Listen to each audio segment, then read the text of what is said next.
Voilà, vous avez suivi au début de ce journal Joël Meyer, l'ambassadeur de France au Mali, à 72 heures pour quitter notre territoire. Et nous recevons le ministre des Affaires étrangères et de la coopération internationale pour en parler. Bonsoir, monsieur le ministre. Bonsoir, Khadija. Alors, est-ce que Joël Meyer est désormais persona non grata au Mali? Il faut clarifier la terminologie.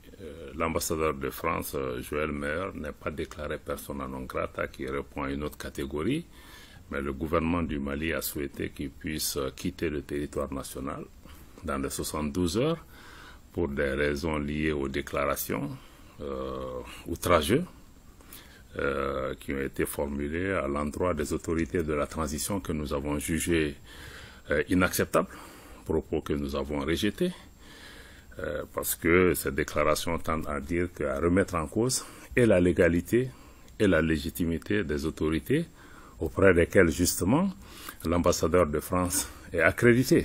Cela crée une situation très difficile parce que vous ne pouvez pas être accrédité auprès d'autorités que vous-même vous ne reconnaissez pas. Nous savons que la France elle-même dit qu'elle aligne sa position sur celle de la CEDEAO. La CEDEAO n'a jamais remis en cause les autorités de la transition, ni l'Union africaine, ni les Nations unies, ni même l'Union européenne. Donc la France est le seul pays dans cette posture d'attaque directe contre la légalité et la légitimité des autorités de la transition. Ce que nous avons souhaité en demandant le départ de l'ambassadeur, c'est qu'il puisse, en attendant que les autorités françaises clarifient leur position ou leur appréciation par rapport aux autorités de la transition, qu'ils puissent quitter le territoire national. Il pourra revenir à tout moment si le gouvernement français détermine sa position. Parce que, bon, la France est présente ici de différentes manières et cette situation n'est pas tenable. Nous avons souhaité que ceci puisse être clarifié. Je crois que ça se situe dans ce cadre-là. Et je tiens encore une fois à rappeler qu'il s'agit d'une position de principe, parce que cette position de la France est contraire au principe d'amitié, de relations amicales entre les pays. Mais je tiens à rappeler que ce différend que nous avons avec la France ne touche pas les ressortissants français qui sont parmi nous, ni les entreprises françaises qui peuvent continuer à vaquer normalement à leurs occupations ici. Les Français restent les bienvenus au Mali. Donc il n'y a pas de problème entre les populations françaises et les populations maliennes, ni ici, ni en France. Je crois que je tiens à rappeler cela.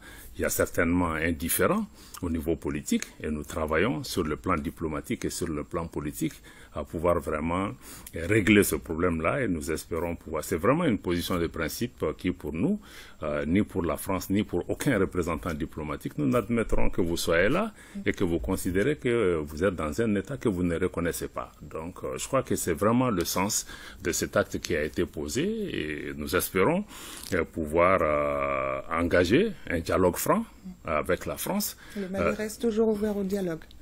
De tout temps. Nous l'avons réitéré dans notre communiqué, autant avec la France qu'avec l'ensemble de nos partenaires que nous tenons à rassurer. Cette difficulté avec la France, c'est avec la France, avec l'ensemble des partenaires comme avec la France. Le Mali continuera à promouvoir le dialogue, la concertation pour pouvoir surmonter ces difficultés parce qu'il y a des défis extrêmement importants que nous devons relever ensemble. Et aussi, même le dialogue avec la France doit tenir compte aussi de ce que les Maliens veulent, des aspirations des Maliens. Et je crois qu'on ne peut pas faire l'impasse sur ça, parce que la population malienne a majoritairement donné sa confiance à ce gouvernement qui est là, qui est en symbiose avec la volonté de la majorité des Maliens. Maintenant, nous travaillons pour pouvoir aller vers un cadre constitutionnel qui permette vraiment l'exercice du suffrage. Mais je crois nous souhaitons que la France, comme les autres partenaires, puissent inscrire leur action dans le cadre du dialogue, mais non dans le cadre d'un acharnement, de l'hostilité permanente à notre endroit. Toute action qui ne crée pas le cadre propice pour pouvoir travailler ensemble. D'accord. Merci bien, monsieur le ministre, et merci d'avoir répondu.